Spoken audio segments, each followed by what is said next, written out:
So now I'm going to put the board hanging over the edge here. We luckily have this spot where I can have the fin just hanging over the edge a bit here and set her up.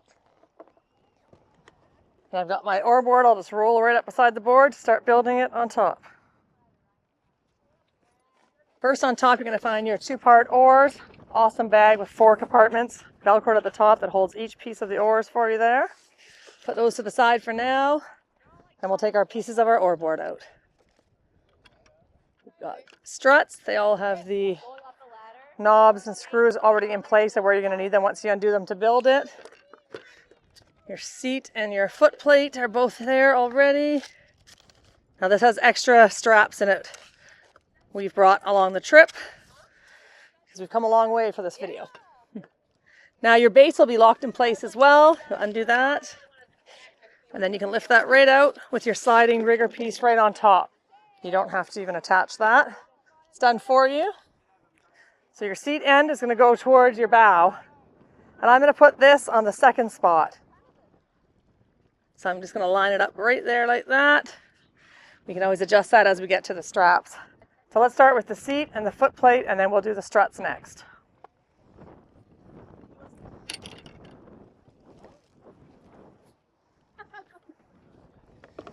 Seat is very easy to assemble. 1 knob underneath. Everything else is done for you. It's lined up. Snug it over top backwards. If you did it wrong, you wouldn't be able to line that screw in there. Snug it on top there and do that knob up underneath. Okay, now the foot plate. So your foot plate has 2 lines with a pin on each side. So take those pins out.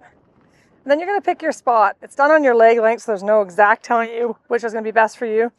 The smaller you are, the closer it is towards you. I like the middle spot. 6 feet and over, go to the 3rd away spot. Around there. Again, it's done on leg length, so it's not exact height of your body. So for me, the middle is perfect.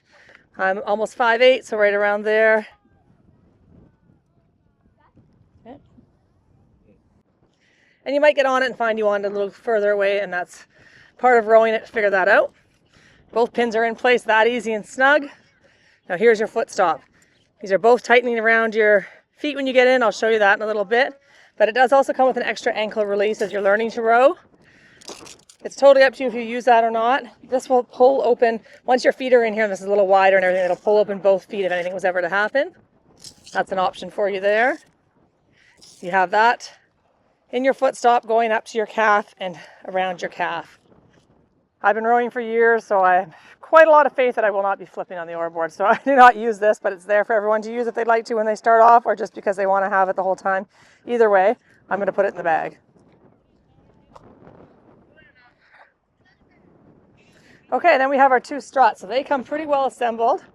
Your oar locks, everything's on there. The only thing you'll need to do with that later is loosen those up to put your oars in, so we can leave them loosened and open.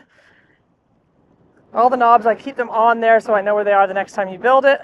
Makes it much simpler and faster and less chance of losing anything. Your kit does come with a couple spare knobs though as well. Take those off and just put them inside the board there. This screw is loose, so there's a couple ways to keep that in place.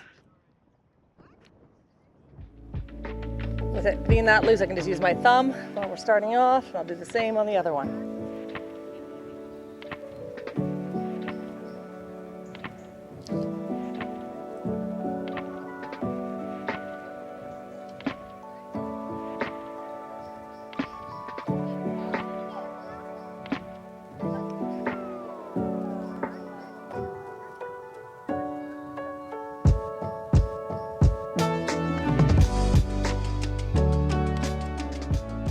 Okay, so now when you're putting your 2 struts together, you're going to line them up and your ends are going to go off the end pieces here, just behind the foot plate.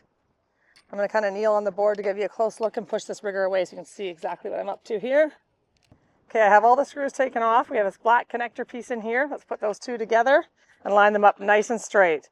All the screws have to be perfectly straight to fit through here. So what I like to do is rest it here, put both ends over the end behind the foot plate, kind of gives you a good angle. And then you can line these 4 right in line. You just have to lift them up a little bit, keep them in line, and push them through. It's a little snug. It's the first time going through. And if you just get enough that you can see it on the other side, it's all you need really to catch the knobs and tighten it up as you go. So you can just kind of go get all 4 on there, tighten them all up, and tighten them all again once you get them all on. So now I'm going to go across and just tighten them all up really good. So we've got the 4 cross pieces all screwed in here on your strut, and now your end that's just past your foot stop, you're going to just line that up there and push that through. I've done that on both sides, and what I like to do is just go off the end here, and then you've got clearance to get that knob screwed in place there. You can do a lot of that by hand at the start. Once you get to the end, you really want to tighten that up. You don't want to have any give in that at all.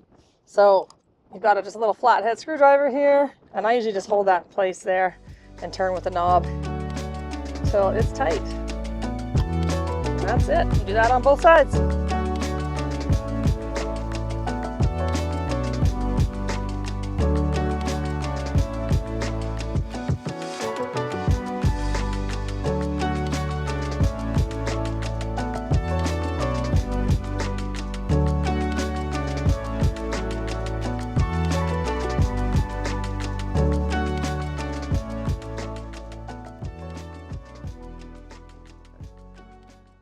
The Oar Board comes with 2 sets of straps.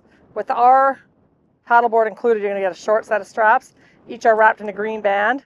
I take them off and keep them handy because I'll show you that in a minute where you're going to need those down the road. Open both those up. Just let them loose.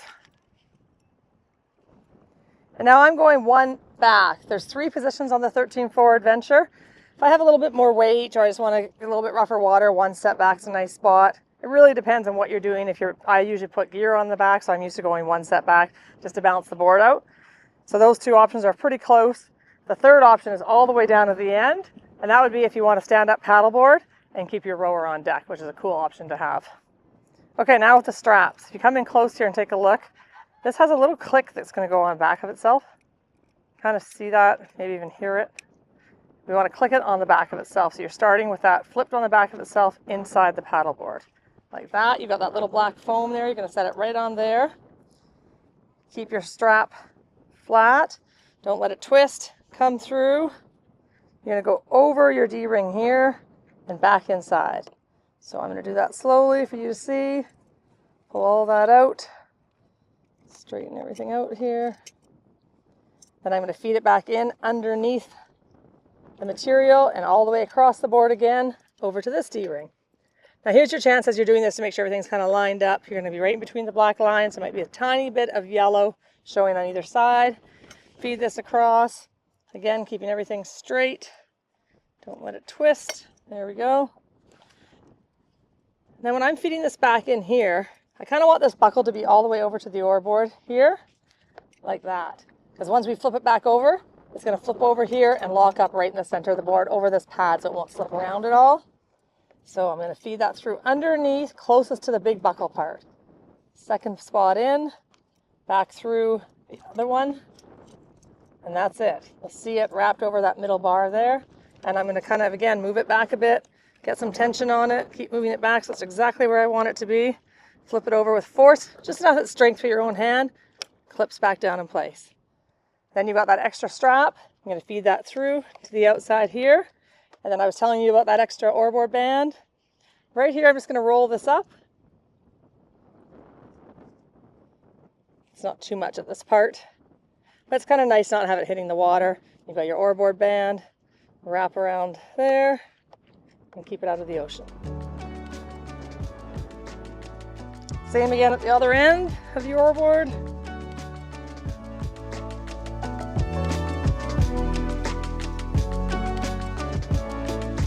We're going to click it back on itself, have it flat up against the material there. We'll do it the same way as the last one.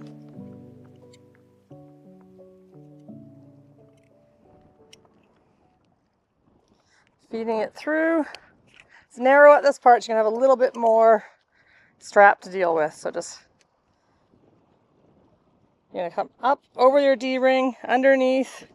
Going to move that there, under the board, under your buckle, across the paddleboard, across to this D-ring, under and back over. all the way over, keeping everything straight through the board. And again, I back that right up again. Now feeding that through again, closest to the big buckle part. Second spot, all the way through, pull it tight, curve it right back in, next spot. Again, I want to center that nice and tight, just hand tighten, pull it over and clip back into place. So feed that through and we'll grab the other oar board band. And there we go. Okay, then your 2-part oars come in this bag. Mine are already kind of ready to go. I have used them before, but I'm just showing you again how they come in the bag and how to put them together. So there's 4 pockets inside. 2 larger pockets are for your blade halves. Set those there. So they're separated with 2 larger pockets, so nothing's getting banged around as you set them up. And then your 2 handle halves are in the small little pockets in the back. And I've got the collars already on and set. Take a look here, just over the 3. It's a nice number to have it at. You're still getting a little crossover, making it really easy, especially if you're learning to row. The higher the number, the more crossover you're going to have, and I'll show you that in my how to row videos. Now with your oars, you're just going to make sure they're color coded. So you have red, port side with your oars, and make sure your other half has got the red matching port side. A little windy as I put these together. Blade's catching a bit. Slide them in, push the pins on either side, just twist them till they click on either side. There we go. And same with the green side is starboard side of the board. And here we go. Putting that on the end. Same thing, slide them on, hold both pins in, push them in like that, and twist it till they click. And there we go. Now with setting up, a real quick thing to go over with everybody to always remember, you always want your oar lock over the struts. So you're never going to put the oars in on the outside, always over the strut like that. Lift it up, and that's where your oar is going to go in. If you look out, once we have them both on, you'll see they're both kind of curved a little bit, both blades, and that's as you're scooping the water as you row. So again, on the other side, we're just going to twist that to open the gate, the oar lock. Twist that up. Make sure again, can go in either position. Always keep it over the board, over your struts, facing the boat. Lift that up and lock in that other oar, twisting that in place. Still it's tight. Now if you look at the boat, back up there and look at how the oars are. They're both in a scoop position, which is exactly how you want to row. So I've got my Adventure 13.4 all set up and ready to go for a row. So I've just kind of dragged it down here to the launch ramp. I've got a bow line I've just tied up here. That's a handy way to have the handle there to keep control of it, especially in a bit of wind like this. I keep my handles under the tie-down straps here. That's kind of your gear straps. A nice way to make sure your handles aren't bouncing off and your blade scraping in the rocks or anything also. Also can put my shoes just underneath these here and keep them there for wherever I land on shore so I can walk wherever I like. So I'm just going to tuck that extra line under here so I can always know where it is. And this is where that flex pin comes in handy. You can just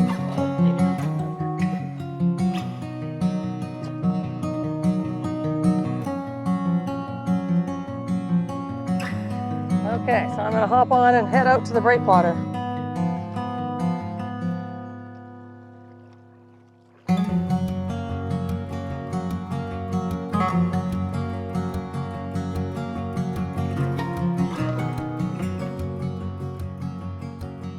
I'm going to wait till I get away from here a little bit till I get my feet in, so I have a second to get myself situated here.